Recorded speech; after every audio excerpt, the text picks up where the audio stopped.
વડોદરાના છાણી ગામની લક્ષ્મી નામની હાથણીનું કરુણ મોત થતાં ભાવિક ભક્તોમાં ઘેરા શોકની લાગણી વ્યાપેલી છે।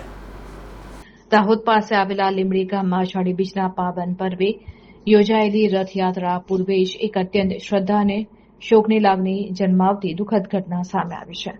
રથયાત્રામાં પરંપરાગત રીતે જોડાવા અને ગજરાજ તરીકે શોભા વધારવા માટે વડોદરાના છાણી ગામથી ખાસ લાવવામાં આવેલી લક્ષ્મી નામની હાથણીનું વહેલી સવારે અચાનક મોત થયું છે। શ્રદ્ધાળુઓ અને આયોજકો માટે આસ્થાનું કેન્દ્ર બનેલી લક્ષ્મીના આકસ્મિક વિદાયથી સમગ્ર લીમડી ગામ તેમજ રથયાત્રાના આયોજકો અને ભાવિક ભક્તોમાં ઘેરા શોકની લાગણી વ્યાપી ગઈ છે। જે ગજરાજના દર્શન કરીને ભક્તો ધન્યતા અનુભવવાના હતા તેના આવા કરુણ મોતના સમાચારથી વાતાવરણ ગમગીન બની ગયું હતું। આ ભક્તિમય જીવ પ્રત્યે આદર અને શ્રદ્ધાંજલિ અર્પિત કરવા માટે ગામ લોકો દ્વારા એક મહત્વનો નિર્ણય લેવામાં આવ્યો છે। લીમડી ગામમાં જે જગ્યાએ પૂજ્ય લક્ષ્મી હાથણીને વિધિપૂર્વક સમાધિ આપવામાં આવશે તે પવિત્ર સ્થાને ભવિષ્યમાં ભવ્ય ગણપતિજીનું મંદિર નિર્માણ કરવામાં આવશે, જેથી તેની સ્મૃતિ કાયમ અમર રહે।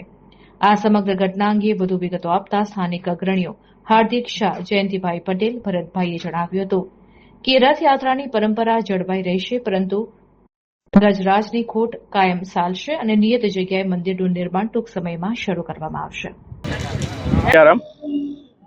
આજ રોજ લક્ષ્મી હાથીનું દુઃખદ અવસાન થયેલું છે, જે આજે દાહોદમાં લીમડી ગામ આવેલું છે।